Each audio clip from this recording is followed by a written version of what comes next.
Je veux la maison, les voitures, le compte bancaire, mais pas notre fils. » Ces mots sont sortis de la bouche de mon gendre un soir de novembre 2023, dans le salon de ma fille. J'étais là, j'ai tout entendu. Et pendant que Thaïs s'effondrait sur le canapé, j'ai compris une chose. Parfois, la justice ne vient pas du ciel. Elle vient d'une mère qui a su attendre le bon moment. Je m'appelle Éléonore de Monclar. J'ai 61 ans.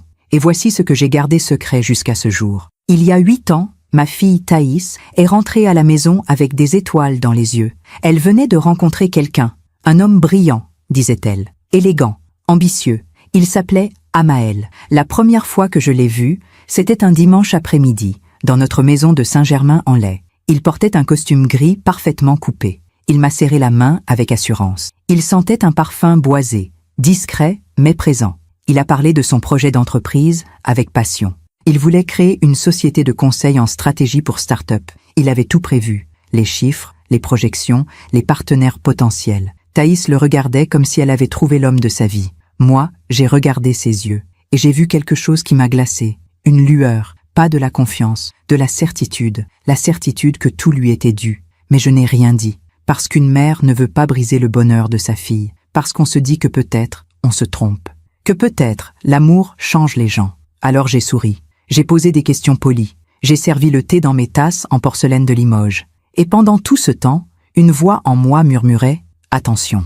Ils se sont mariés 1 an plus tard, en juin 2017. Une cérémonie élégante dans un château de la vallée de Chevreuse. Thaïs portait une robe de dentelle ivoire. Amael avait ce sourire confiant qu'il avait toujours. Pendant le discours, il a parlé de construction, d'avenir, de réussite partagée. Il n'a jamais parlé d'amour, mais tout le monde a applaudi quand ils ont échangé les alliances. Moi, j'ai applaudi aussi. J'ai embrassé ma fille, j'ai félicité mon gendre. Et le soir, seul dans ma chambre d'hôtel, j'ai regardé par la fenêtre les lumières du parc. J'ai pensé à mon propre mariage, à ces moments où l'on sent quelque chose, mais où l'on choisit de ne pas écouter. Parfois, on fait confiance à ceux qui ne la méritent pas. Et vous, avez-vous déjà été déçu par quelqu'un que vous aimiez? Racontez-moi votre histoire dans les commentaires, j'aimerais vous lire. Les 2 premières années ont été calmes.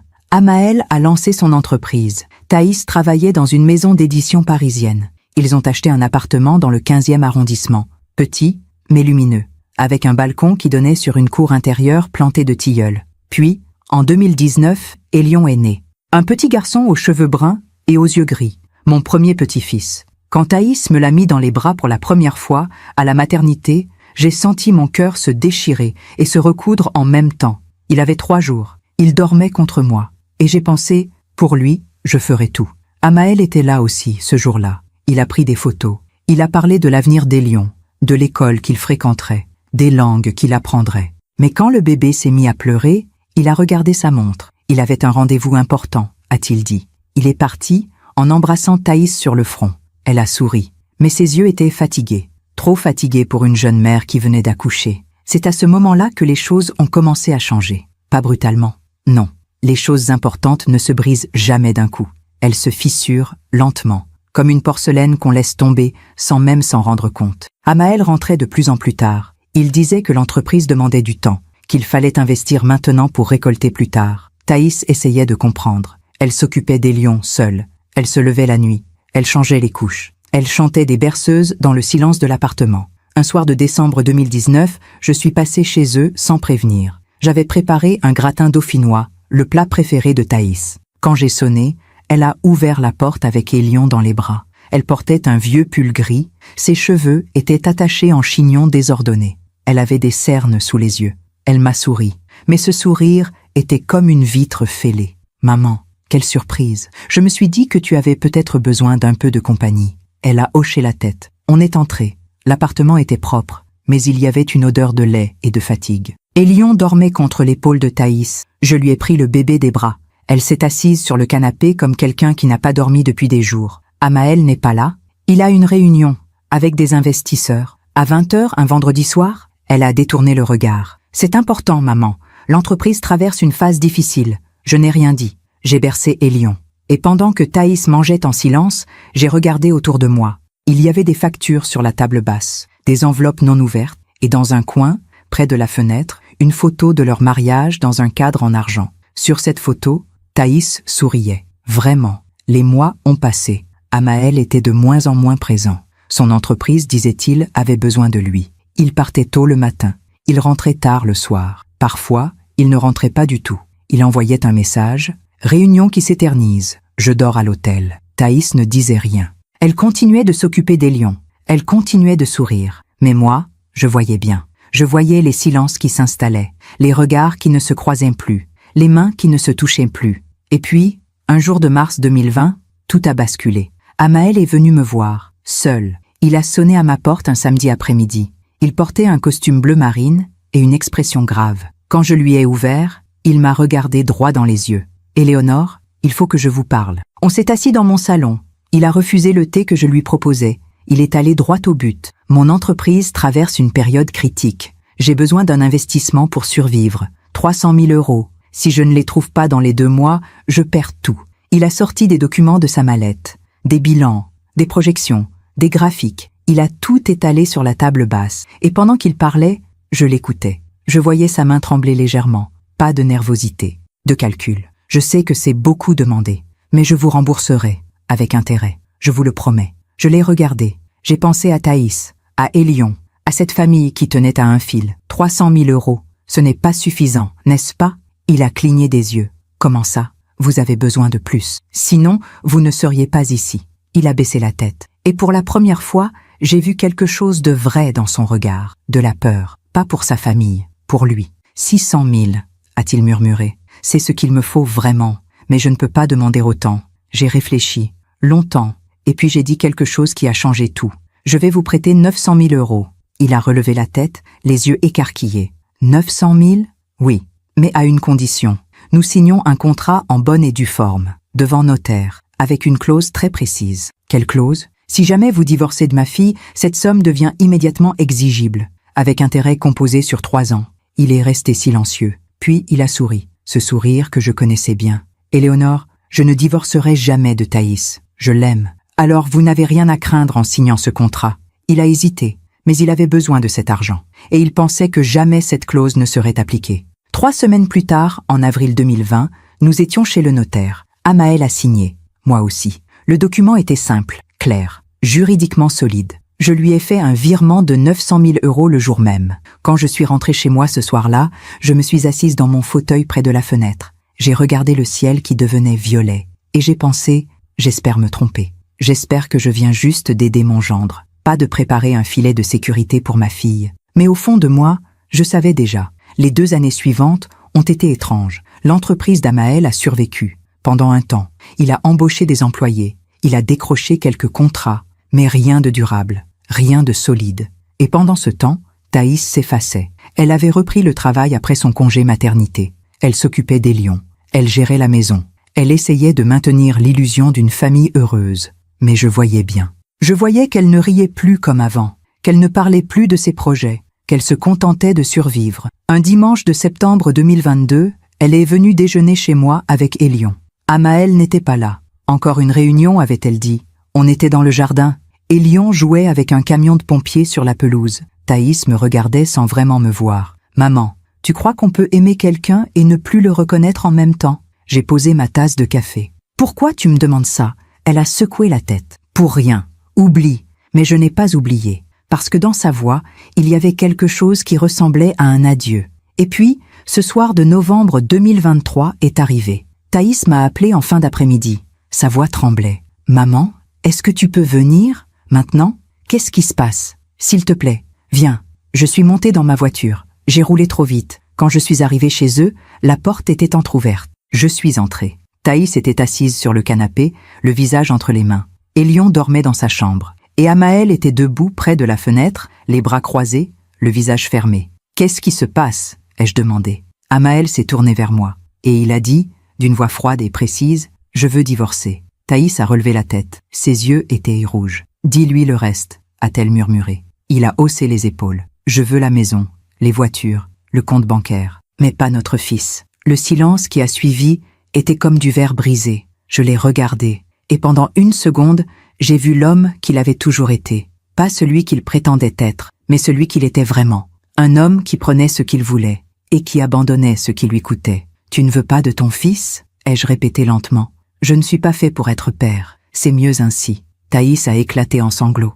Je me suis assise à côté d'elle. Je l'ai prise dans mes bras. Et pendant qu'elle pleurait contre mon épaule, j'ai regardé Amaël. Il nous tournait déjà le dos. Après cette soirée de novembre 2023, je suis rentrée chez moi avec un poids dans la poitrine. Pas de la colère, quelque chose de plus ancien, de plus profond. La certitude que j'avais vue venir depuis le début. Cette nuit-là, je n'ai pas dormi. Je suis restée assise dans mon salon, une tasse de tilleul froid entre les mains. J'ai pensé à toutes les fois où j'avais senti que quelque chose n'allait pas, à tous ces moments où j'aurais dû parler. Mais qu'aurais-je dit? Une mère ne peut pas empêcher sa fille d'aimer, même quand elle sait que cet amour la détruira. Le lendemain matin, Thaïs m'a appelé. Sa voix était calme, trop calme. « Maman, j'ai rendez-vous avec un avocat cet après-midi. Tu veux venir avec moi ?»« Bien sûr, ma chérie. » On s'est retrouvés devant un cabinet d'avocats dans le 8e arrondissement. Un immeuble haussmannien avec des moulures au plafond et des parquets qui craquaient sous nos pas. L'avocat s'appelait Maître Roussel, un homme d'une 50aine d'années, aux cheveux grisonnants et au regard direct. Il nous a fait asseoir. Il a écouté Thaïs raconter les années de mariage, la naissance des lions, l'absence progressive d'Amaël. Et puis, cette phrase terrible qu'il avait prononcée sans trembler. « Je veux la maison, les voitures, le compte bancaire, mais pas notre fils. » Maître Roussel a posé son stylo. « Il renonce à la garde de son enfant ?»« Oui, » a murmuré Thaïs. « Et il exige tous les biens du couple ?»« Oui. » L'avocat a secoué la tête. « Madame, je vais être franc avec vous. Juridiquement, il peut demander ce qu'il veut, mais cela ne veut pas dire qu'il l'obtiendra. Nous allons nous battre. Nous allons démontrer qu'il abandonne son fils, qu'il a été absent pendant des années. Nous allons... » Non. Thaïs l'a coupé d'une voix ferme. Nous l'avons regardé, surprise. « Non ?» a répété l'avocat. « Je ne veux pas me battre. Je veux juste que ce soit fini. » Maître Roussel a froncé les sourcils. « Madame, si vous acceptez ces conditions, vous perdrez tout. Votre maison, vos économies, tout ce que vous avez construit. Je m'en fiche. Mais votre fils, mon fils aura une mère qui sera libre. Une mère qui ne passera pas des années à se battre dans des tribunaux. C'est tout ce qui compte. » J'ai posé ma main sur celle de Thaïs. Elle tremblait. L'avocat nous a regardés toutes les deux. Puis il a soupiré. « Très bien. Si c'est vraiment ce que vous voulez, nous préparerons les documents. Mais je vous en supplie, réfléchissez encore. Vous avez le droit de vous défendre. » Thaïs a secoué la tête. « J'ai déjà réfléchi. » En sortant du cabinet, on a marché un moment sans parler. Il faisait froid. Le ciel était gris, ce gris parisien qui rend les jours interminables. On s'est arrêté dans un petit café près du parc Monceau. Thaïs a commandé un thé. Moi, un café noir. « Tu penses que je suis folle, n'est-ce pas ?» a-t-elle dit en regardant par la fenêtre. « Non, maman, ne mens pas. Tout le monde va penser que je suis folle, que je me laisse écraser. » J'ai bu une gorgée de café. Il était trop chaud. Je l'ai reposé. « Tu sais ce que j'ai appris avec les années, ma chérie ? Que parfois, perdre une bataille permet de gagner la guerre. » Elle m'a regardé, les yeux brillants. « Je ne comprends pas. Tu comprendras. » Je ne pouvais pas lui dire. Pas encore. Parce qu'il fallait qu'Amaël se sente invincible. Il fallait qu'il croie qu'il avait gagné. C'était la seule façon. Pendant que je raconte tout cela, je me demande d'où vous m'écoutez. Écrivez le nom de votre ville en commentaire. Les semaines suivantes ont été étranges. Amaël a quitté l'appartement. Il s'est installé dans un hôtel du 16e arrondissement. Il venait chercher ses affaires quand Thaïs n'était pas là. Il laissait des cartons dans l'entrée. Il ne demandait jamais de nouvelles d'Élion. Thaïs essayait de tenir. Elle allait travailler. Elle souriait à son fils. Elle préparait ses repas.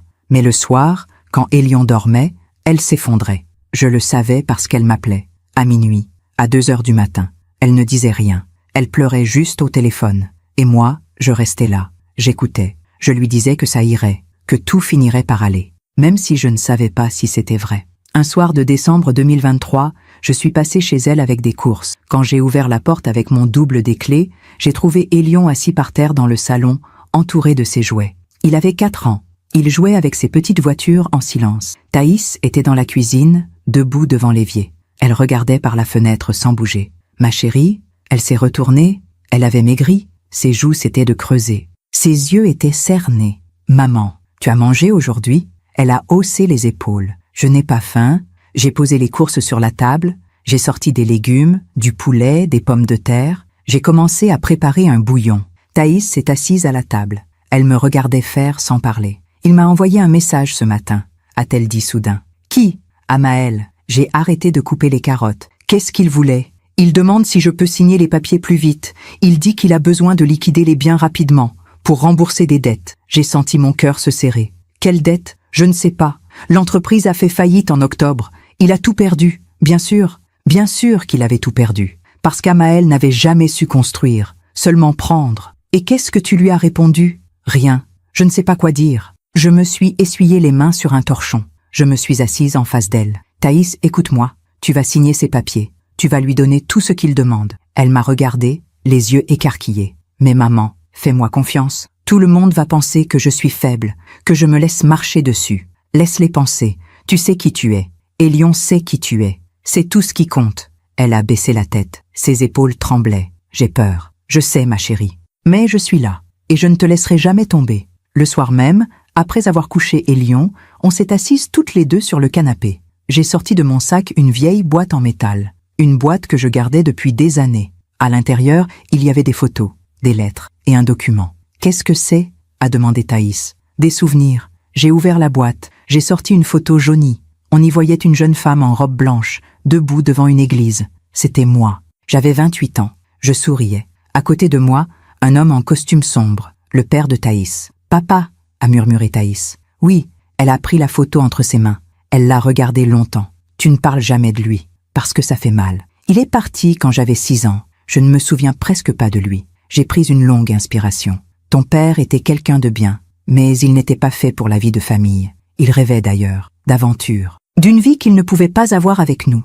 Un jour, il est parti. Il m'a laissé une lettre. Il disait qu'il m'aimait, qu'il t'aimait, mais qu'il ne pouvait pas rester. Et tu l'as laissé partir. Oui, pourquoi? J'ai regardé ma fille, cette femme magnifique qui ressemblait tellement à la jeune fille que j'avais été, perdue, blessée, mais debout, parce qu'on ne peut pas retenir quelqu'un qui veut partir. On ne fait que se détruire en essayant. Elle a posé la photo. Elle s'est essuyé les yeux. Tu ne m'as jamais raconté ça, parce que je voulais que tu crois en l'amour, que tu ne portes pas mes blessures, mais j'ai épousé quelqu'un comme lui. Non, Thaïs, ton père était faible. Amael est cruel. Ce n'est pas la même chose. Elle est restée silencieuse. Puis, elle a regardé dans la boîte. Elle a vu le document. Une enveloppe scellée. Qu'est-ce que c'est? Quelque chose qui te servira bientôt. Maman, tu me caches quelque chose. J'ai refermé la boîte. Pas pour longtemps. Les fêtes de fin d'année 2023 sont arrivées. Noël, le Nouvel An. Des moments qui auraient dû être joyeux, mais qui ont été silencieux. J'ai invité Thaïs et Élion chez moi pour le réveillon de Noël. On a décoré le sapin ensemble. Élion a accroché des boules dorées sur les branches basses. Il riait, il chantait des comptines. Il ne comprenait pas encore ce qui se passait. Et c'était une bénédiction. Thaïs, elle, essayait de sourire. Mais je voyais bien. Je voyais qu'elle pensait à l'année qui venait de passer, à l'homme qu'elle avait aimé, à la famille qu'elle avait cru bâtir. Le soir du réveillon, après le dîner, quand Élion s'est endormi sur le canapé, Thaïs et moi, on s'est assises près de la cheminée. Le feu craquait doucement. Dehors, il neigeait. De gros flocons lents qui recouvraient le jardin. « Tu sais ce qui me fait le plus mal ?» a dit Thaïs. « Quoi ? Ce n'est pas qu'il veuille partir. C'est qu'il ne veuille pas d'Élion. Comment on peut ne pas vouloir de son propre enfant ?» J'ai regardé les flammes. Parce que certaines personnes ne savent aimer qu'elles-mêmes. Élion me demande où est son père. Je ne sais pas quoi lui dire. Dis-lui la vérité. Que son père a fait des choix. Mais que toi, tu seras toujours là. Elle a hoché la tête. Elle a posé sa tête sur mon épaule, comme quand elle était petite. Merci, maman. Pourquoi? D'être là. Je l'ai serrée contre moi. Et pendant un instant, on est resté comme ça. Deux femmes brisées qui refusèrent de tomber. Janvier 2024 est arrivé froid et gris. L'avocat a préparé les documents du divorce. Thaïs a tout relu. Elle a signé partout où il fallait signer. Elle acceptait tout. La maison, les voitures, le compte bancaire. Elle ne demandait rien, sauf la garde complète d'Élion. Maître Roussel l'a supplié une dernière fois. « Madame, vous êtes sûre? Vous pouvez encore changer d'avis. »« Je suis sûre. » Il a soupiré. Il a tamponné les documents. Il les a mis dans une enveloppe Kraft. L'audience est fixée au 15 février, devant le juge aux affaires familiales. Votre mari sera représenté par Maître Blanchard. Il ne viendra pas lui-même? Apparemment non. Thaïs a serré les lèvres. Même pour le divorce, il ne se déplaçait pas. En sortant du cabinet, on a marché le long de la Seine. Il faisait un froid sec. Le fleuve était gris métallique. Des mouettes criaient au-dessus de l'eau. « Maman, tu viendras à l'audience avec moi ?»« Bien sûr. J'ai peur de le voir. Tu n'auras pas à lui parler. Tu signes. Tu pars. C'est tout. » Elle a hoché la tête. Mais je voyais bien qu'elle tremblait. Les jours ont passé lentement. Thaïs essayait de reprendre une routine. Elle emmenait Élion à l'école. Elle allait travailler. Elle rentrait le soir. Elle préparait le dîner. Elle lisait des histoires à son fils. Elle essayait de construire une vie normale dans les ruines de l'ancienne. Moi, je préparais autre chose. Un soir de début février 2024, je suis allé voir mon notaire, Maître Devrault, un vieil ami de la famille. Il m'a reçu dans son bureau aux Boiseries anciennes. On s'est assis face à face. Éléonore, que puis-je pour vous? J'ai sorti de mon sac le contrat, celui qu'Amael avait signé en avril 2020. Maître Devrault l'a lu attentivement. Il a relevé les yeux. Vous voulez activer la clause? Oui. Vous savez ce que cela implique? Parfaitement. Il a hoché la tête lentement. Le divorce en cours active automatiquement cette clause. Le montant devient exigible immédiatement. 900 000 € prêtés en avril 2020, avec intérêt composé sur 4 ans au taux légal majoré prévu au contrat. Cela fait, il a fait quelques calculs sur une feuille. 1 400 000 €. Exactement. Et vous pensez qu'il pourra payer? Non. Et c'est justement le but. Maître Devrault a souri. Un petit sourire discret. Vous avez tout prévu depuis le début. Disons que j'espérais ne jamais avoir à utiliser cette clause. Mais maintenant qu'il abandonne son fils et qu'il essaie de dépouiller ma fille, je n'ai plus aucun scrupule. Quand voulez-vous que je dépose le dossier? Le jour de l'audience du divorce? Pas avant. Pourquoi attendre? Parce que je veux qu'il se sente en sécurité. Je veux qu'il croie qu'il a gagné. Et puis, je veux qu'il comprenne ce que signifie perdre. Maître Devrault a rangé le contrat dans un dossier. Vous êtes une femme redoutable, Éléonore. Non, je suis juste une mère. Le 15 février 2024 est arrivé. Un vendredi. Le ciel était blanc, presque aveuglant. Thaïs et moi, on s'est retrouvés devant le tribunal de grande instance. Un grand bâtiment moderne et froid. On est entré. On a passé les portiques de sécurité. On a monté des escaliers. Dans le couloir devant la salle d'audience, Maître Roussel nous attendait. Il tenait une mallette noire. Il avait l'air fatigué. Prête? Thaïs a hoché la tête. Mais ses mains tremblaient. Est-ce qu'il est là? A-t-elle demandé. Oui, avec son avocat. Je ne veux pas le voir. Vous n'aurez pas à lui parler. Vous entrerez. Vous vous assiérez. Le juge lira les termes de l'accord. Vous signerez tous les deux. Et ce sera fini. Thaïs a pris une grande inspiration. D'accord. J'ai serré sa main. Elle était glacée. Tout va bien se passer, ai-je murmuré. Elle m'a regardé. Et dans ses yeux, j'ai vu quelque chose qui ressemblait à de l'espoir. La salle d'audience était plus petite que ce que j'imaginais. Des murs blancs. Des rangées de chaises en bois clair, une grande fenêtre qui donnait sur une cour intérieure grise. Au fond, une estrade avec le bureau du juge. Nous sommes entrés, Thaïs et moi. Maître Roussel nous a fait signe de nous asseoir du côté gauche. De l'autre côté, il y avait Amael et son avocat, Maître Blanchard. Une femme d'une 40aine d'années, en tailleur noir, avec des lunettes rectangulaires. Je n'avais pas revu Amael depuis ce soir de novembre. 3 mois. 3 mois qui avaient creusé des rides autour de ses yeux. Il portait un costume gris anthracite, une cravate bordeaux. Il avait les cheveux coupés courts. Il était assis très droit, les mains posées sur ses genoux. Quand Thaïs est entrée, il a levé les yeux. Leurs regards se sont croisés une seconde. Puis, il a détourné la tête, comme si elle n'existait pas. Thaïs s'est assise. Elle fixait ses mains. Je me suis installée juste derrière elle. J'ai posé ma main sur son épaule. Elle tremblait. « Ça va aller », ai-je murmuré. Elle n'a rien dit. Un huissier est entré. « Veuillez vous lever. La cour. » Nous nous sommes tous levés. Le juge est entré. Une femme d'une 50aine d'années, aux cheveux gris coupés au carré, avec des lunettes rondes. Elle s'est assise derrière son bureau. Elle a ouvert un dossier. « Veuillez vous asseoir. » Nous nous sommes rassis. Le silence était épais. On entendait le bruit d'une horloge quelque part dans le couloir. Tic, tac, tic, tac. La juge a regardé le dossier. Puis elle a levé les yeux vers nous. Nous sommes réunis aujourd'hui pour statuer sur la demande de divorce entre Madame Thaïs de Monclar et Monsieur Amael Vernet. Divorce par consentement mutuel. Est-ce bien cela? Oui, Madame la juge, a dit Maître Roussel. Oui, Madame la juge, a répété Maître Blanchard. La juge a hoché la tête. Bien, je vais lire les termes de l'accord que vous avez tous deux signé. Elle a commencé à lire. Sa voix était monocorde, professionnelle, détachée. La résidence principale, située au 14 rue Lacordaire, Paris 15e arrondissement, estimée à 560 000 €, est attribuée à Monsieur Vernet. Thaïs a fermé les yeux. Les 2 véhicules immatriculés au nom du couple, une Audi A4 et une Citroën C3, sont attribués à Monsieur Vernet. J'ai senti ma mâchoire se serrer. Le compte bancaire joint, dont le solde s'élève à 82 000 €, est attribué à Monsieur Vernet. Amael ne bougeait pas, mais je voyais bien. Je voyais ce petit sourire qui se dessinait au coin de ses lèvres. La garde exclusive de l'enfant mineur, Élion Vernet, âgé de 4 ans, est attribuée à Madame de Monclar. Monsieur Vernet renonce à tout droit de visite et d'hébergement. Un murmure est passé dans la salle. Même la juge a marqué une pause. Elle a regardé Amaël par-dessus ses lunettes. « Monsieur Vernet, vous confirmez cette décision ?» Amaël s'est levé. « Oui, Madame la juge. Vous renoncez à voir votre fils ? Je pense que c'est mieux ainsi, pour tout le monde. » La juge a froncé les sourcils, mais elle n'a rien ajouté. Elle a continué à lire. Aucune pension alimentaire ne sera versée par Monsieur Vernet. Les frais liés à l'éducation et à l'entretien de l'enfant seront entièrement assumés par Madame de Monclar. Thaïs avait les larmes qui coulaient silencieusement sur ses joues. Elle ne faisait aucun bruit, juste ces larmes qui tombaient une à une. Madame de Monclar, vous confirmez ces termes ? Thaïs s'est levée. Sa voix était à peine audible. Oui, Madame la juge. Vous acceptez de renoncer à tous les biens du couple ? Oui. Vous en êtes certaine ?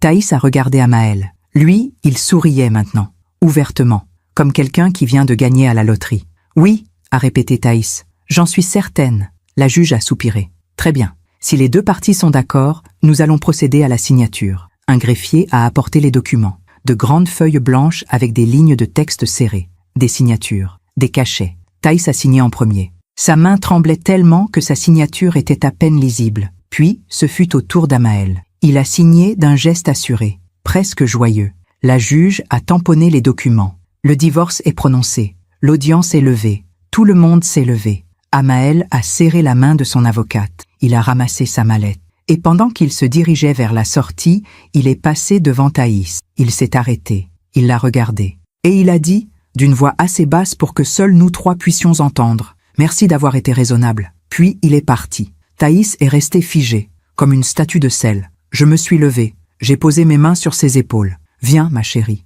On rentre. » Elle a hoché la tête, mais elle ne bougeait pas. Maître Roussel s'est approché de nous. « Madame de Monclar, je suis vraiment désolé. Si vous aviez voulu vous battre, je suis sûr que... » « C'est fini, » l'a coupé Thaïs. « C'est tout ce qui compte. » L'avocat a hoché la tête. Il avait l'air sincèrement triste. On est sorti de la salle d'audience. Dans le couloir, Amaël et Maître Blanchard parlaient près de l'ascenseur. Ils riaient. Ils parlaient fort. Ils racontaient déjà comment il allait revendre l'appartement, comment il allait repartir de zéro. Thaïs a détourné le regard. On a pris l'escalier. Dehors, il s'était mis à pleuvoir. Une pluie fine et froide. On est resté un moment sous l'auvent du tribunal. Thaïs ne disait rien. Elle regardait la rue, les voitures qui passaient, les gens qui couraient sous leur parapluie. « Maman, j'ai tout perdu. Non, j'ai perdu ma maison, mes économies, tout. Tu as Élion, tu es libre, ce n'est pas rien. » Elle a essuyé ses yeux. « Comment je vais faire ? Je n'ai même plus de quoi payer un loyer. Tu vas venir habiter chez moi, avec Élion, le temps qu'il faudra. Je ne peux pas te demander ça. Tu ne demandes rien, c'est moi qui te le propose. » Elle m'a regardée, et pour la première fois depuis des semaines, j'ai vu quelque chose d'autre que de la tristesse dans ses yeux.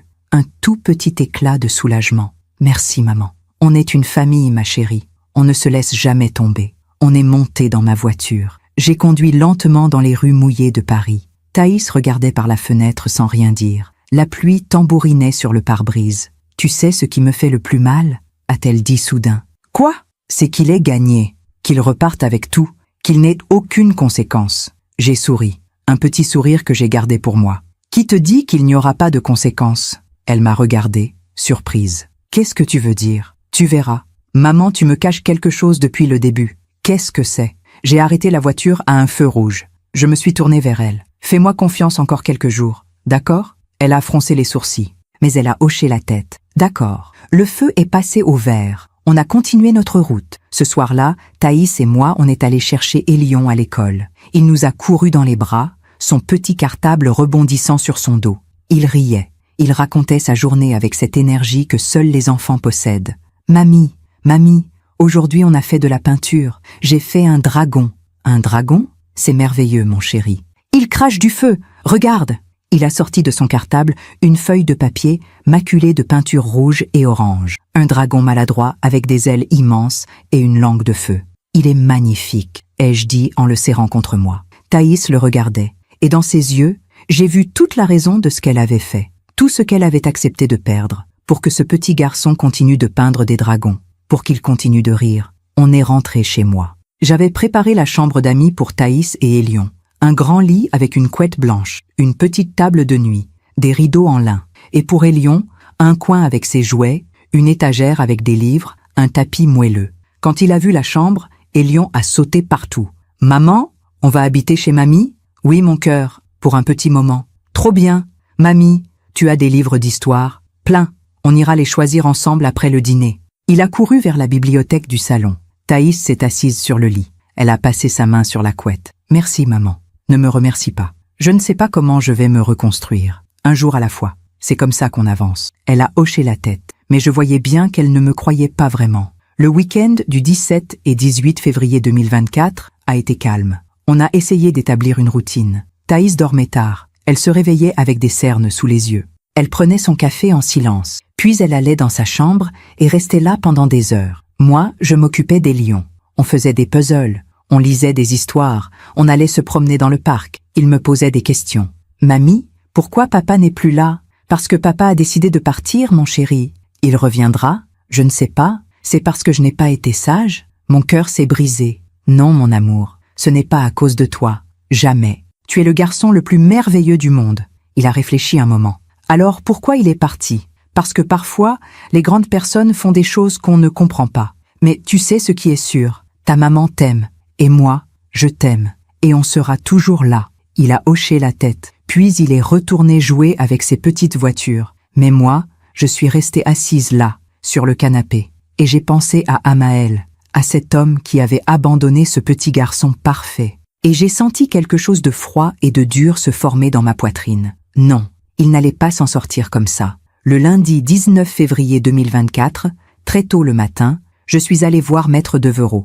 Il m'attendait dans son bureau. Sur la table, il y avait le dossier, le contrat, les documents signés. Vous êtes sûre, Éléonore? Absolument. Une fois que je dépose ce dossier au tribunal, il n'y a plus de retour en arrière. Je sais. Il a hoché la tête. Il a pris le dossier. Il l'a glissé dans une enveloppe. Le tribunal recevra ceci cet après-midi. La convocation sera envoyée à Monsieur Vernet dans les 48 heures. Parfait. Vous savez ce qui va se passer, n'est-ce pas? Oui, il va perdre tout ce qu'il vient de gagner. C'est exactement ce que je veux. Maître Devereux m'a regardé longuement. Puis il a souri. Vous savez, en 30 ans de métier, je n'ai jamais vu quelqu'un préparer une revanche aussi parfaite. Ce n'est pas une revanche. C'est de la justice. Quelle est la différence? La revanche, c'est pour soi. La justice, c'est pour protéger ceux qu'on aime. Il a hoché la tête. Quand allez-vous le dire à votre fille? Quand ce sera fait? Pas avant. Ce soir-là, Thaïs, Elion et moi, on a dîné ensemble. J'avais préparé un gratin de chou-fleur, le plat réconfort de mon enfance. Elion mangeait avec appétit. Thaïs picorait dans son assiette. « Tu ne manges pas ?» ai-je demandé. « Je n'ai pas très faim. Il faut que tu manges, ma chérie, pour tenir. » Elle a posé sa fourchette. « Maman, je ne sais pas comment je vais faire. Je n'ai plus rien, plus de maison, plus d'économie. Je dois recommencer à zéro. Tu as un toit, tu as un travail, tu as ton fils. Ce n'est pas suffisant. Si, c'est largement suffisant. » Elle a secoué la tête. « Tu ne comprends pas. Amael a tout gagné. Il a l'appartement. Il va le revendre. Il va en poche 500 000 euros. Il va repartir de zéro avec une fortune. » Pendant que moi, elle n'a pas fini sa phrase. Elle s'est levée. Elle est partie dans sa chambre. Elion m'a regardé, inquiet. « Maman est triste? Oui, mon chéri. Mais elle va aller mieux. Je te le promets. » Le mercredi 21 février 2024, en fin d'après-midi, j'ai reçu un appel de Maître Devereux. C'est fait. La convocation a été envoyée. Il l'a reçue ce matin. Il a réagi. Son avocat m'a appelé. Elle était, disons, surprise. Bien. Elle veut négocier. Il n'y a rien à négocier. Le contrat est clair. C'est ce que je lui ai dit. Quand est fixée l'audience? Le 12 mars. Dans 3 semaines. Parfait. J'ai raccroché. Mon cœur battait vite. Mais c'était un battement calme. Déterminé. Ce soir-là, après avoir couché Elion, je suis allée dans le salon. J'ai ouvert la vieille boîte en métal. J'ai regardé les photos, les lettres et le contrat. Ce morceau de papier qui allait tout changer. Je me suis demandé encore si j'ai fait le bon choix. Et vous? Qu'auriez-vous fait à ma place? Les jours suivants ont été étranges. Thaïs essayait de retrouver un semblant de vie normale. Elle allait travailler. Elle s'occupait des lions. Elle souriait quand il fallait sourire. Mais je voyais bien. Je voyais qu'elle était vidée de l'intérieur. Un soir, fin février 2024, alors qu'elle lisait une histoire à Elion, son téléphone a sonné. Elle a regardé l'écran. Son visage s'est figé. « C'est lui », a-t-elle murmuré. « Amael ?»« Oui », répond. Elle a décroché. Elle a mis le haut-parleur. « Allô ?» La voix d'Amael était tendue, presque tremblante. « Thaïs, il faut qu'on parle. On n'a plus rien à se dire. »« Si, c'est important. C'est à propos de ta mère. » Thaïs m'a regardée, surprise. « Qu'est-ce que ma mère a à voir là-dedans? Elle m'a piégée. Pardon? Le prêt qu'elle m'a fait il y a 4 ans. Elle active la clause. Elle me réclame 1 400 000 €. Le silence qui a suivi était comme du verre qui se brise au ralenti. Thaïs s'est tournée vers moi. Ses yeux étaient immenses. « Maman, c'est vrai ?» J'ai hoché la tête lentement. « Oui. » Amaël continuait de parler au téléphone, la voix de plus en plus aiguë. « Tu dois lui parler. Tu dois lui dire d'annuler ça. Je ne peux pas payer. Je n'ai pas cet argent. Si elle fait ça, je perds tout. » Thaïs a regardé le téléphone. Puis elle a regardé moi. Et dans ses yeux, j'ai vu quelque chose changer. Une lueur. Pas de colère, de compréhension. Elle a repris le téléphone. « Amaël ? Oui, ma mère a raison de faire ce qu'elle fait. Quoi ? Mais tu m'as pris ma maison, mes économies, mon couple. Tu as abandonné ton fils. Tu pensais vraiment qu'il n'y aurait aucune conséquence ? Thaïs, écoute. Non. Toi, écoute. Tu vas payer cette dette, jusqu'au dernier centime, et tu vas comprendre ce que ça fait de tout perdre. » Elle a raccroché. Le silence est retombé dans la pièce. Élion s'était endormi sur ses genoux, serrant son livre d'histoire. Thaïs me regardait. Des larmes coulèrent sur ses joues. Mais cette fois, ce n'était pas de la tristesse. C'était autre chose. Quelque chose de plus puissant. « Maman, tu as fait ça pour moi, pour toi, pour Élion, pour toutes les femmes qui se sont laissées écraser en silence. » Elle s'est levée. Elle a posé Élion délicatement sur le canapé, et elle est venue me serrer dans ses bras, fort, longtemps. « Merci », a-t-elle murmuré contre mon épaule. « Tu n'as pas à me remercier. Je suis ta mère. C'est mon rôle de te protéger. » On est resté comme ça un long moment. Deux femmes debout dans les décombres, mais debout. Les jours qui ont suivi l'appel d'Amaël ont été étranges, pas paisibles, mais différents, comme si quelque chose s'était déplacé dans l'air. Thaïs ne pleurait plus. Elle ne restait plus enfermée dans sa chambre pendant des heures. Elle se levait le matin avec quelque chose dans le regard que je n'avais pas vu depuis longtemps, de la détermination. Le jeudi 22 février 2024, au petit déjeuner, elle m'a demandé « Maman, explique-moi tout. » Depuis le début, Élion était dans le salon, occupé à construire une tour avec ses blocs de bois. On s'est assise à la table de la cuisine, avec nos tasses de café fumantes. Dehors, le ciel était gris perle. Il faisait encore froid. J'ai pris une longue inspiration. « Tu te souviens du printemps 2020 ? Quand Amaël est venu me voir pour me demander de l'argent ? Vaguement. Il m'avait dit que son entreprise traversait une mauvaise passe, qu'il avait besoin d'un prêt familial. Il avait besoin de 600 000 €. Je lui en ai prêté 900 000. Thaïs a écarquillé les yeux. 900 000 ? Oui, mais j'ai posé une condition. Un contrat en bonne et due forme, rédigé par mon notaire. Avec une clause très précise, en cas de divorce, la somme deviendrait immédiatement exigible. Avec intérêt composé calculé sur 4 ans. Pourquoi tu n'as jamais rien dit ? Parce que j'espérais me tromper sur lui.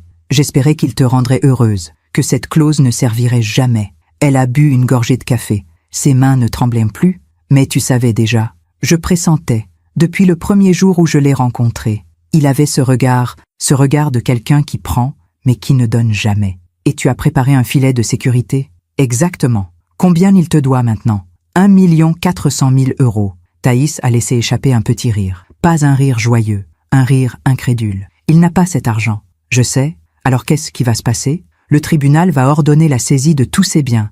L'appartement qu'il vient de récupérer, les voitures, le compte bancaire, tout. Thaïs est restée silencieuse un long moment. Elle regardait par la fenêtre les branches nues des arbres qui se balançaient dans le vent. Il va tout perdre. Oui, exactement ce qu'il m'a fait. Exactement. Elle s'est tournée vers moi. Dans ses yeux, il y avait quelque chose de nouveau. Pas de la vengeance. Quelque chose de plus profond.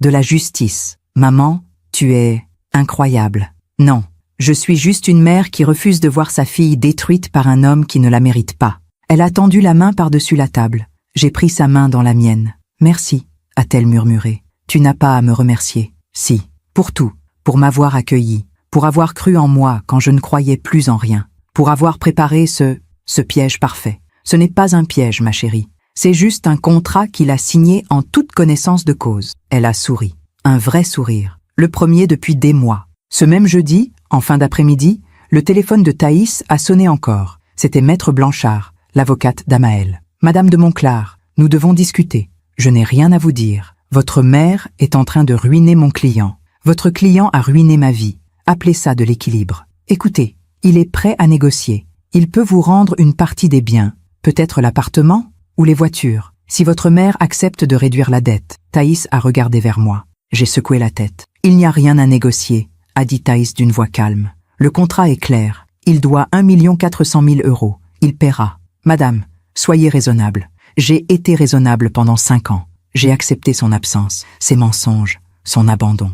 Maintenant, c'est lui qui va apprendre ce que signifie perdre. Elle a raccroché. Je l'ai regardée, surprise. Ma fille, cette femme douce qui avait toujours évité les conflits. Cette femme qui s'était effacée pendant des années. Elle était là, debout, le dos droit, les yeux clairs. « Tu es fière de moi ?»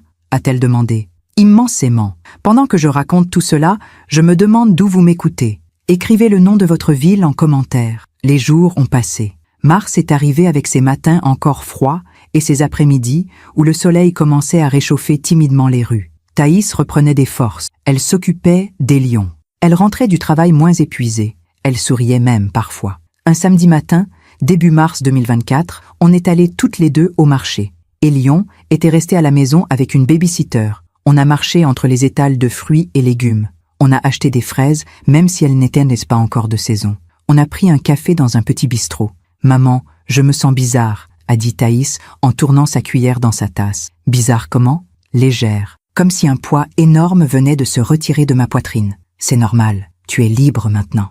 Mais je n'ai rien, pas d'appartement, pas d'économie. Je vis chez toi. Tu as un travail, tu as Elion, tu as la santé, et tu as une mère qui t'aime. Ce n'est pas suffisant pour recommencer une vie. Si, c'est exactement ce qu'il faut. » Elle a bu une gorgée de café, puis elle a souri. « Tu sais ce qui me rend la plus heureuse ? Quoi ? C'est de savoir qu'Amaël est en train de paniquer, qu'il ne dort plus, qu'il comprend enfin qu'il y a des conséquences à ses actes. Tu n'es pas en train de devenir amère, au moins ? Non, je ne veux pas de mal. Je veux juste de la justice. C'est exactement ce que tu vas avoir. » Le mardi 5 mars 2024, Maître Devereux m'a appelé. Éléonore, l'avocate de M. Vernet, demande une médiation. Pourquoi faire ? Pour trouver un arrangement. Elle dit que son client n'a pas les moyens de payer la dette. Et alors ? Elle propose qu'il vous rende l'appartement et qu'on efface la dette. J'ai réfléchi. L'appartement valait 560 000 €. La dette était d'1 400 000. Il y avait une différence de 840 000 €. Non, Éléonore, c'est une offre raisonnable. Non, il doit tout, jusqu'au dernier centime. Vous savez qu'il va probablement déclarer faillite personnelle ? C'est son problème. S'il déclare faillite, vous ne toucherez rien. Maître Devereux, je ne fais pas ça pour l'argent. Il y a eu un silence au bout du fil. Alors pourquoi ? Pour qu'il comprenne, pour qu'il sache ce que c'est de tout perdre, pour que toutes les femmes qui ont été abandonnées par des hommes comme lui sachent qu'il y a une justice. Vous êtes sûr ? Absolument. Très bien, je transmettrai votre refus. Le jeudi 7 mars 2024, 5 jours avant l'audience, Amaël a fait quelque chose que je n'avais pas prévu. Il est venu chez moi. J'étais dans le jardin avec Elion. On plantait des bulbes de tulipes. Elion adorait creuser la terre avec sa petite pelle rouge. Ses mains étaient couvertes de boue. Il riait. Et puis, j'ai entendu la sonnette. Je me suis relevée. J'ai essuyé mes mains sur mon tablier. J'ai ouvert le portail. Amaël était là. Il avait maigri, des cernes sombres sous les yeux. Sa chemise était froissée. Il n'avait plus ce port assuré, cette élégance qu'il arborait toujours. Il avait l'air de quelqu'un qui n'a pas dormi depuis des jours. Éléonore, Amaël, il faut qu'on parle. Non, s'il vous plaît, 5 minutes. J'ai regardé vers le jardin. Elion creusait toujours la terre, concentré sur ses bulbes. Il ne nous avait pas vus. 5 minutes, pas une de plus. On est resté près du portail. Je n'allais pas le laisser entrer dans ma maison. « Vous ne pouvez pas faire ça », a-t-il dit d'une voix basse. « Faire quoi ? Me réclamer cet argent. Je ne l'ai pas. Tu l'as signé un contrat. J'étais désespérée. Mon entreprise coulait. Je n'avais pas le choix. Tu avais le choix. Tu pouvais ne pas divorcer. » Il a serré les poings. « Vous saviez. Depuis le début, vous saviez que je divorcerais. Non. J'espérais que tu ferais honneur à ta famille, que tu aimerais ta femme, que tu chérirais ton fils. Je me trompais. Éléonore, s'il vous plaît, si vous faites ça, je perds tout. Exactement ce que ma fille a perdu. Ce n'est pas pareil. Pourquoi ? Parce que tu es un homme ? Parce que tu penses que tu as le droit de tout prendre et de partir sans regarder derrière ? Il a baissé la tête. Je peux vous rendre l'appartement, les voitures, tout. Ce n'est pas assez. Qu'est-ce que vous voulez alors ? Que tu apprennes. Il m'a regardé. Dans ses yeux, il y avait quelque chose qui ressemblait à de la peur. Apprendre quoi ? Qu'on ne détruit pas des vies sans conséquence, que tu ne peux pas abandonner ton fils comme un vieux manteau qu'on jette, que ma fille méritait mieux, et que toutes les femmes méritent mieux. Je ne voulais pas... Tu ne voulais pas quoi ? Être père ? Alors il ne fallait pas faire un enfant. Tu ne voulais pas de responsabilité ? Alors il ne fallait pas te marier. Tu veux ta liberté ? Très bien. Mais tu vas payer pour elle. Il est resté silencieux. Puis il a dit, d'une voix presque enfantine, « Qu'est-ce que je dois faire ? payer ta dette, vendre tes biens, recommencer de zéro, comme ma fille va le faire. Et après, tu vivras avec tes choix, comme nous tous. Il a hoché la tête lentement. Il s'est retourné. Il a commencé à partir. Puis, il s'est arrêté. Éléonore? Oui? Est-ce que Thaïs va bien? J'ai senti quelque chose se briser dans ma poitrine. Pas de pitié, de la colère, une colère froide et dure. Tu n'as pas le droit de poser cette question. Tu as renoncé à elle, tu as renoncé à ton fils. Tu n'as plus le droit de t'inquiéter. Il a baissé la tête. Il est parti, sans rien ajouter. Je suis retournée dans le jardin. Élion me regardait, sa petite pelle à la main. C'était qui, mamie? Personne, mon chéri. Juste quelqu'un qui s'est trompé de maison. Le soir même, j'ai raconté à Thaïs la visite d'Amaël. On était dans le salon, après avoir couché Élion.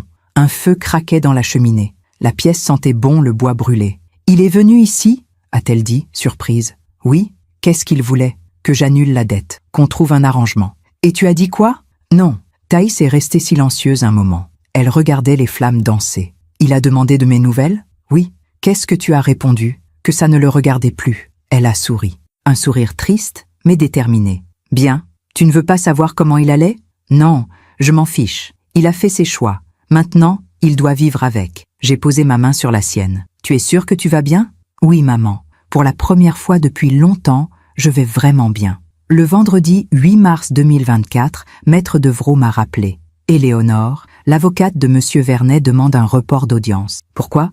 Elle dit que son client a besoin de temps pour liquider ses biens, pour essayer de rassembler l'argent. Combien de temps? 3 mois.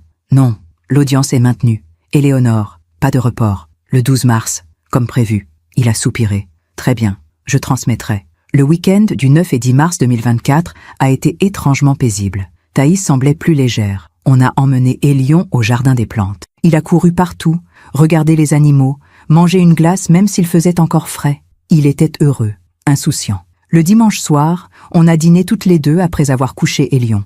J'avais préparé un pot-au-feu, le plat que ma propre mère me faisait quand j'étais petite. « Maman, tu crois qu'il viendra à l'audience ?» a demandé Thaïs. « Je ne sais pas. J'espère que oui. Pourquoi ? Parce que je veux qu'il voie. Je veux qu'il voie ce que ça fait de perdre. Tu n'as pas peur de le revoir? Non, je n'ai plus peur de lui. Je n'ai plus peur de rien. J'ai souri. Tu es devenue forte, ma chérie. C'est grâce à toi. Non, c'est grâce à toi. Moi, je n'ai fait que te donner les outils. C'est toi qui as décidé de te relever. Elle a hoché la tête, et dans ses yeux, j'ai vu la femme qu'elle était devenue. Plus la jeune femme fragile qui pleurait sur mon épaule, mais une femme debout, une mère, une survivante. Le lundi 11 mars 2024, la veille de l'audience, j'ai reçu un message de Maître Devrault. Monsieur Vernet a tenté de vendre l'appartement en urgence. Aucun acheteur n'a accepté de payer le prix demandé dans des délais aussi courts. Il est coincé. J'ai lu le message 2 fois, puis je l'ai effacé. Ce soir-là, je n'ai pas beaucoup dormi. Pas d'angoisse, pas de doute, juste une sorte de vigilance tranquille, comme avant une bataille qu'on a déjà gagnée. À 3 heures du matin, je me suis levée, je suis allée dans le salon, j'ai ouvert la vieille boîte en métal, j'ai regardé les photos, ma jeunesse, mon mariage, ma fille petite, et puis j'ai sorti le contrat, ce morceau de papier qui allait tout changer. Je l'ai tenu dans mes mains, je l'ai relu une dernière fois, chaque mot, chaque clause, tout était là, clair, indiscutable, juste. Demain, justice serait rendue. Le 12 mars 2024, je me suis réveillée avant l'aube, le ciel était encore noir. J'ai préparé du café, mes mains ne tremblaient pas. J'étais calme, d'un calme que je n'avais jamais connu. Thaïs est descendue vers 7 heures. Elle portait un tailleur bleu marine que je ne lui connaissais pas. Elle s'était maquillée légèrement. Ses cheveux étaient attachés en chignon bas. « Tu es magnifique », ai-je dit. « Je veux qu'il voie. Je veux qu'il voie que je vais bien. » On a bu notre café en silence. Élion dormait encore à l'étage. La baby-sitter viendrait à 8 heures pour s'occuper de lui. À 8h30, on est monté dans ma voiture. La circulation était dense. Des klaxons. Des feux rouges interminables, mais j'avais l'impression de flotter au-dessus de tout ça. On est arrivés au tribunal à 9h15. L'audience était fixée à 10h. Maître Devrault nous attendait dans le hall. Il portait sa robe noire d'avocat. Il avait une mallette en cuir usé. « Prête? »« Oui », ai-je répondu. On est monté au 3e étage, salle 304, une salle plus petite que celle du divorce. Des murs beiges, des néons au plafond, une odeur de papier et de café froid. On s'est assise. Maître Devrault a ouvert sa mallette. Il a sorti des documents, le contrat, les relevés bancaires, les calculs d'intérêt. À 9h50, la porte s'est ouverte. Amaël est entré. Seul, pas d'avocat. Maître Blanchard l'avait abandonné. Il portait le même costume gris anthracite que le jour du divorce. Mais maintenant, il flottait dedans. Il avait encore maigri. Ses joues s'étaient creusées. Ses yeux étaient rouges. Il nous a vus. Il s'est arrêté. Son regard a croisé celui de Thaïs. Elle ne l'a pas regardé. Elle a fixé le mur en face. Il s'est assis de l'autre côté de la salle, seul, sans avocat, sans allié. À 10 heures précises, le juge est entré. Un homme d'une 60aine d'années, aux cheveux blancs, avec des lunettes demi-lune. Veuillez vous lever. On s'est tous levés. Affaire numéro 2024-3578. Madame Éléonore de Monclar contre Monsieur Amael Vernet. Recouvrement de créances contractuelles. Asseyez-vous. On s'est assis. Le juge a ouvert le dossier. Il a lu en silence pendant quelques minutes, puis il a relevé la tête. Maître Devrault, exposez les faits. Mon notaire s'est levé. Monsieur le juge, en avril 2020, ma cliente a prêté 900 000 € à Monsieur Vernet pour sauver son entreprise. Un contrat en bonne et due forme a été signé devant notaire. Ce contrat contenait une clause claire. En cas de divorce avec Madame Thaïs de Monclar, fille de ma cliente, la somme deviendrait immédiatement exigible avec intérêt composé calculé sur 4 ans.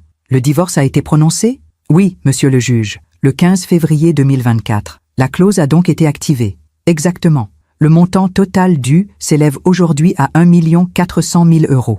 Le juge s'est tourné vers Amael. Monsieur Vernet, vous confirmez avoir signé ce contrat? Amael s'est levé. Sa voix tremblait. Oui, monsieur le juge. Vous étiez conscient des termes? Oui, mais quoi? Je ne pensais pas que je divorcerais. Le juge a retiré ses lunettes. Monsieur Vernet, un contrat n'est pas une hypothèse, c'est un engagement. Vous avez signé, vous devez honorer vos obligations.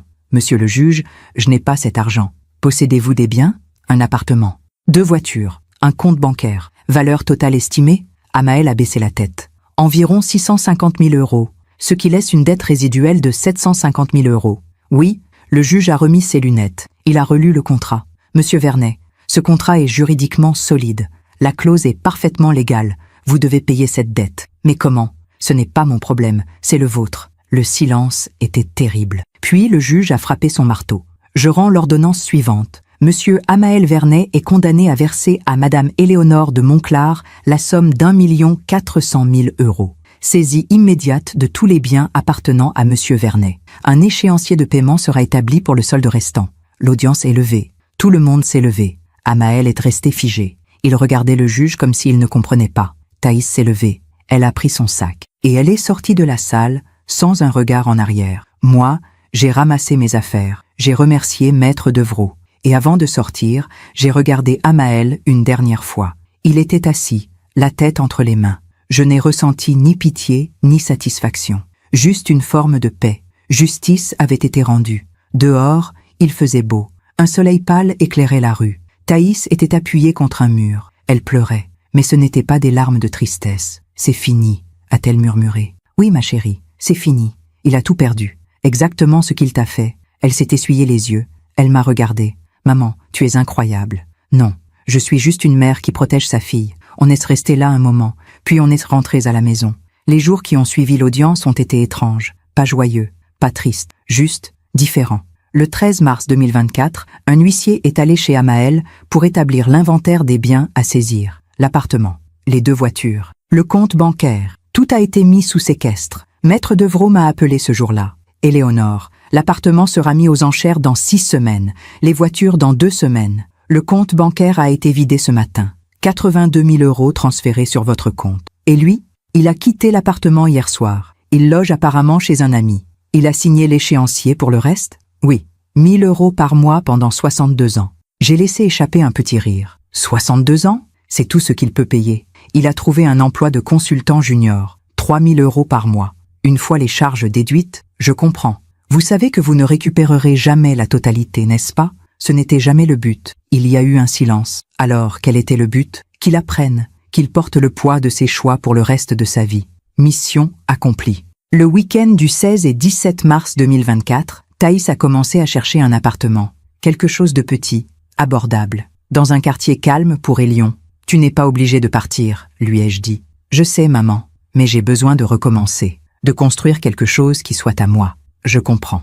Elle a trouvé un 2 pièces dans le 19e arrondissement. 45 mètres carrés. Un balcon minuscule, une vue sur une cour plantée d'un marronnier. Le loyer était raisonnable. Elle pouvait se le permettre. « C'est parfait », a-t-elle dit en visitant l'appartement. « Tu es sûr? C'est petit. C'est à moi. C'est tout ce qui compte. » Elle a signé le bail le 20 mars 2024. Elle emménagerait début avril. Le 22 mars 2024, Thaïs a reçu un message. D'Amaël. Elle me l'a montré. On était dans la cuisine, en train de préparer le dîner. Élion jouait dans le salon. Le message disait simplement « Je suis désolée. Pour tout. » Thaïs a regardé l'écran longuement. Puis elle a supprimé le message sans répondre. « Tu ne veux pas lui parler ?» ai-je demandé. « Non, il n'y a rien à dire. » Il s'excuse. Des excuses ne changent rien. Elles ne rendent pas les années perdues. Elles ne réparent pas ce qu'il a fait à Élion. Tu lui en veux encore? Elle a réfléchi. Non, je ne lui en veux plus. Mais je ne lui dois rien non plus. Ni pardon, ni conversation, ni compassion. Tu es en paix avec tout ça? Oui, maman. Enfin. Le 28 mars 2024, l'appartement a été vendu aux enchères. 540 000 €, moins que sa valeur réelle, mais assez pour réduire la dette. Maître Devreau m'a envoyé le détail par email. Total récupéré à ce jour. 622 000 €. Appartement plus voiture, plus compte bancaire. Reste dû, 778 000 €. J'ai fermé l'ordinateur. Je suis allé dans le jardin. Le printemps commençait à éclore. Les tulipes qu'on avait plantées avec Élion poussaient, de petites pousses vertes tendres. Je me suis assise sur le banc. J'ai pensé à tout ce chemin parcouru, depuis ce soir de novembre 2023, où Amaël avait prononcé ces mots terribles. Je veux la maison, les voitures, le compte bancaire, mais pas notre fils. Aujourd'hui, il n'avait plus rien.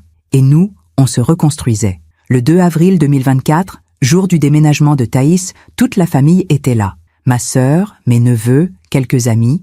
On a transporté des cartons, monté des meubles, accroché des rideaux. Élion courait partout, excité par sa nouvelle chambre. Elle était minuscule, mais Thaïs l'avait peinte en bleu ciel. Elle avait installé des étagères pour ses livres, un petit bureau blanc, un tapis doux en forme de nuage. « C'est ma chambre à moi ?»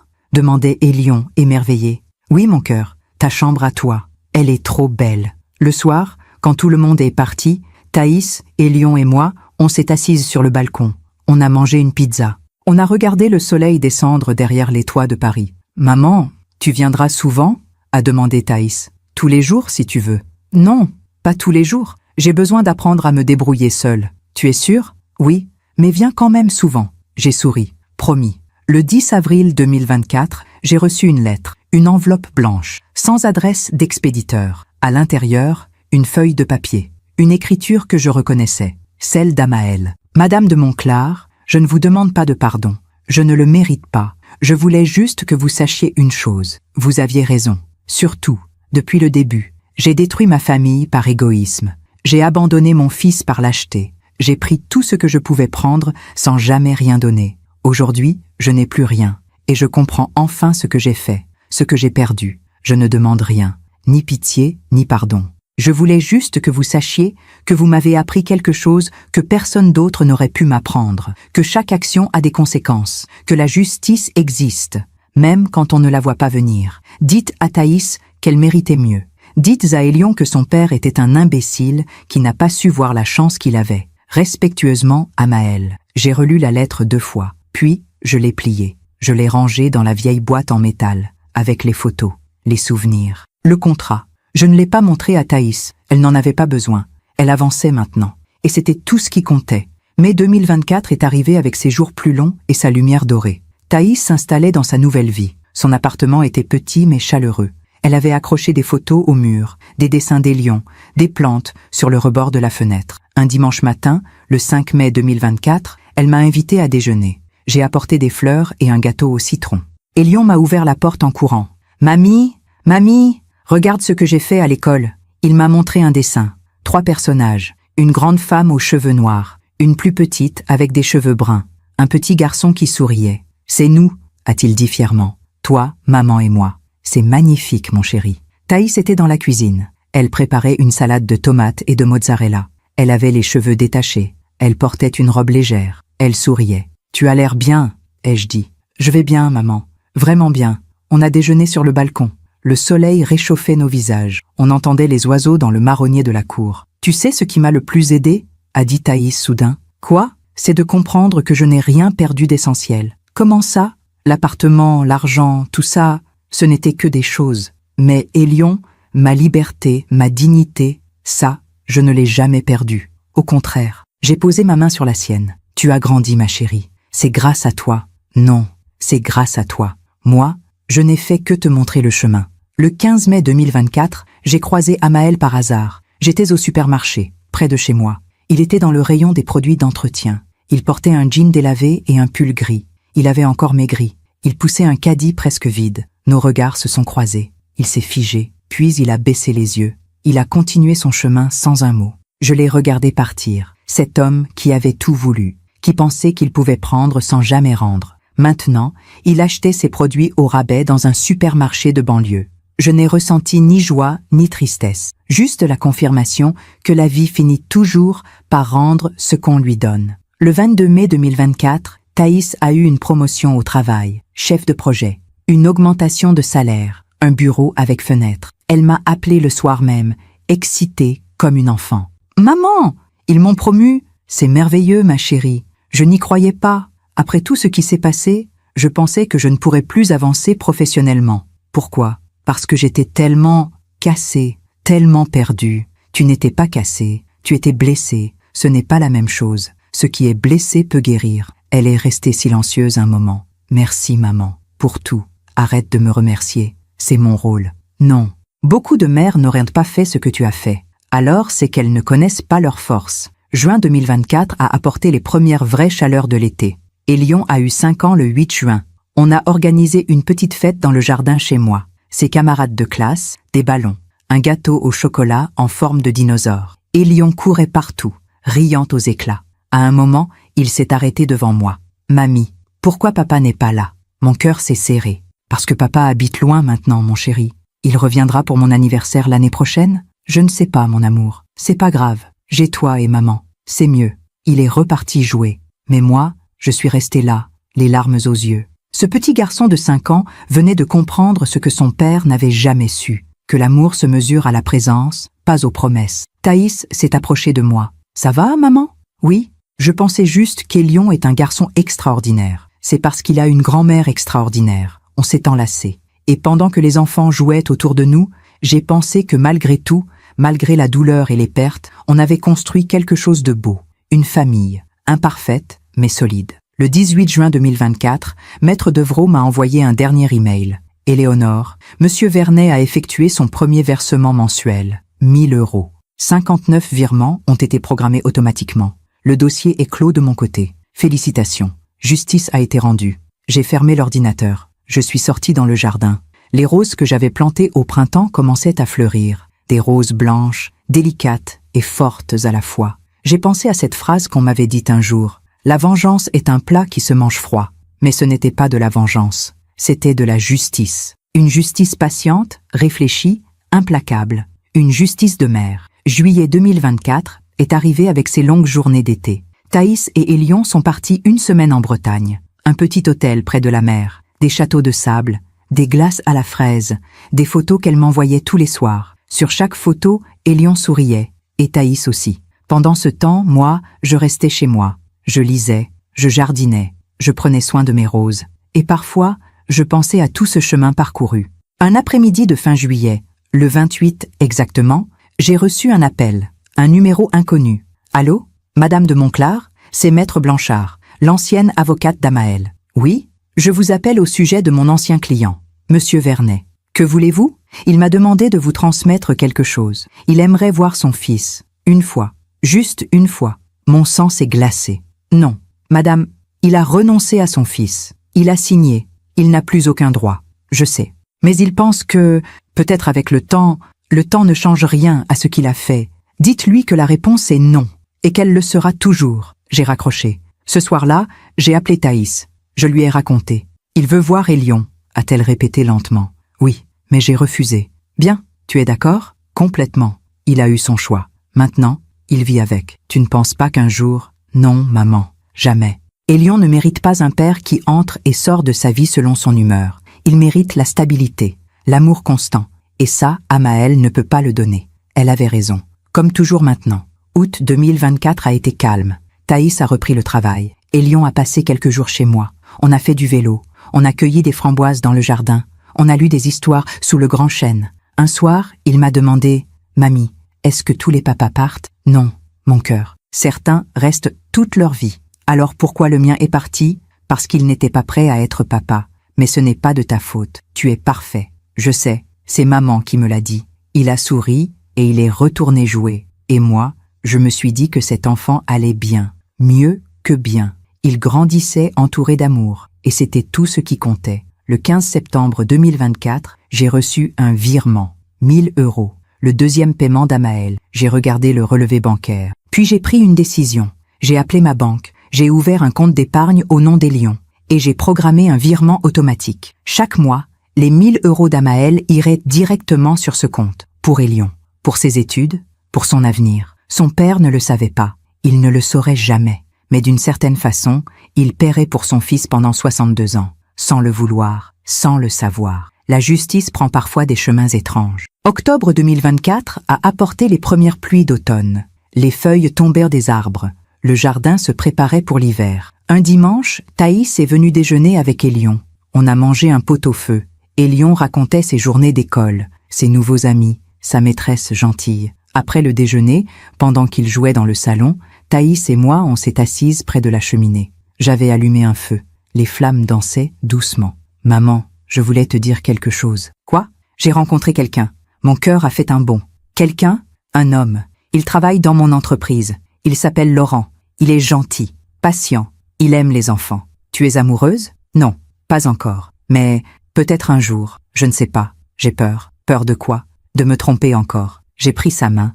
Tu ne te tromperas pas. Parce que maintenant, tu sais reconnaître ce qui est vrai. Tu sais ce que tu mérites. Et si je me trompe quand même ? Alors tu te relèveras, comme tu l'as déjà fait, mais je ne crois pas que tu te tromperas. Elle a souri, un sourire fragile, mais rempli d'espoir. Merci, maman. Pourquoi ? Pour m'avoir appris à me tenir debout. Novembre 2024 est arrivé avec ses matins brumeux.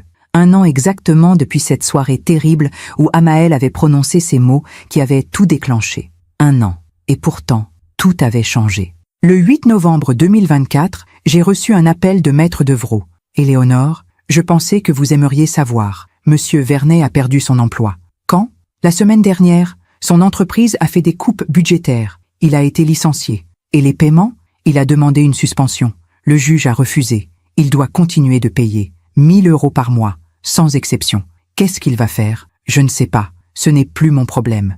Ni le vôtre. Il avait raison. Ce n'était plus mon problème. Quelques jours plus tard, le 12 novembre, j'ai croisé une ancienne connaissance. Marie, une amie d'Amaël de l'époque où il était marié à Thaïs. On s'est croisés dans une boulangerie. Elle m'a reconnue. « Éléonore, c'est bien vous ? Bonjour Marie. J'ai entendu pour Amaël et Thaïs. C'est terrible. Terrible pour qui ? Elle a baissé les yeux. Pour tout le monde. Mais surtout pour Amaël. Il vit dans un studio de 20 mètres carrés. Il cherche du travail. Il est détruit. Il s'est détruit lui-même. Vous êtes dur ? Non, je suis juste. Il y a une différence. Elle m'a regardé avec incompréhension. Vous savez, a-t-elle dit doucement, je l'ai vu il y a quelques jours. Il pleurait. Il parlait de son fils, de tout ce qu'il avait perdu. Il n'a pas perdu son fils. Il l'a abandonné. Ce n'est pas la même chose. Mais aujourd'hui, il regrette. Il souffre. J'ai pris ma baguette. J'ai regardé Marie droit dans les yeux.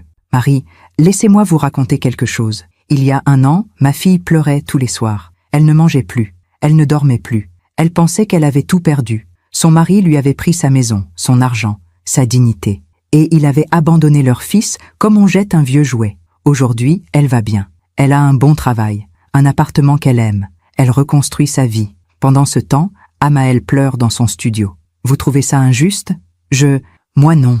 Je trouve ça parfaitement équilibré. La vie finit toujours par rendre ce qu'on lui donne. Je suis partie sans attendre sa réponse. Le 20 novembre 2024, Thaïs m'a présenté Laurent, un homme d'une 40aine d'années, aux cheveux châtains et aux yeux gentils. Il portait un pull en laine et des lunettes rondes. Il avait ce sourire tranquille des gens qui n'ont rien à prouver. On a déjeuné tous ensemble chez moi. Elion l'a adopté immédiatement. « Laurent, tu sais jouer aux petites voitures ? » « Bien sûr, c'est même ma spécialité. » Ils ont passé l'après-midi à jouer dans le salon. Laurent se mettait à 4 pattes, il faisait des bruits de moteur. Elion riait aux éclats. Pendant ce temps, Thaïs et moi, on préparait le café dans la cuisine. « Il est bien, » ai-je dit. « Je sais. Tu es heureuse ? » Je commence à l'être, pour la première fois depuis longtemps. « Il sait ? Pour Amaël ? » Oui, je lui ai tout raconté. le divorce, la dette, tout. Et qu'est-ce qu'il a dit? Que ta mère est une guerrière et qu'il espère ne jamais te contrarier. On a ri. Un vrai rire, léger et libre. Décembre 2024 est arrivé avec ses premières neiges. Le 15 décembre, j'ai reçu le 4e paiement d'Amaël. 1000 € comme prévu, transférés automatiquement sur le compte des Lions. Le compte contenait maintenant 4000 €. Dans 10 ans, il y aurait 120 000 €. Dans 20 ans, 240 000 €. Elion ne le savait pas encore, mais son père, sans le vouloir, paierait pour ses études, pour son permis de conduire, pour son premier appartement. La justice prend des chemins étranges, mais elle arrive toujours. Le 24 décembre 2024, veille de Noël, toute la famille était réunie chez moi. Thaïs, Elion, Laurent, ma sœur, mes neveux.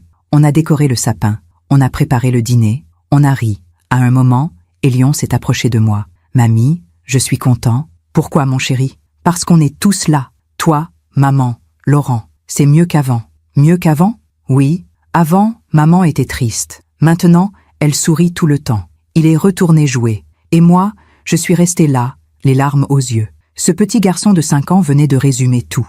L'histoire, la douleur, la renaissance. Maintenant, elle sourit tout le temps. Le soir, après le réveillon, quand tout le monde était parti, Thaïs est restée avec moi. On s'est assise près de la cheminée. Les bûches craquaient doucement. « Maman, tu te souviens de ce soir? Il y a 1 an? Comment pourrais-je oublier? J'étais détruite. Je pensais que ma vie était finie. Et aujourd'hui, je sais que ma vie commençait. Je l'ai serrée contre moi. Tu es fière de toi? Oui. Pour la première fois de ma vie? Oui. On est resté comme ça longtemps. Mère et fille, survivantes, victorieuses. Dehors, il neigeait. De gros flocons blancs qui recouvraient le jardin, qui effaçaient les traces du passé. Et je me suis dit que parfois, la justice n'est pas seulement une question de loi. C'est une question d'équilibre, de patience, de temps. Amaël avait voulu tout prendre. Aujourd'hui, il n'avait plus rien. Thaïs avait tout perdu. Aujourd'hui, elle avait tout reconstruit. La vie finit toujours par rendre ce qu'on lui donne. Toujours. Nous sommes aujourd'hui, fin décembre 2025. 2 ans ont passé depuis cette soirée de novembre 2023 où tout a basculé. 2 ans. Et je peux enfin raconter cette histoire avec sérénité. Thaïs et Laurent se sont installés ensemble en juin 2025. Un appartement plus grand dans le 19e. 3 pièces, un vrai balcon, une chambre pour Elion avec une vue sur un parc. Elion a 6 ans maintenant. Il entre en CP. Il adore lire. Il dessine des dragons et des châteaux. Il appelle Laurent Lolo.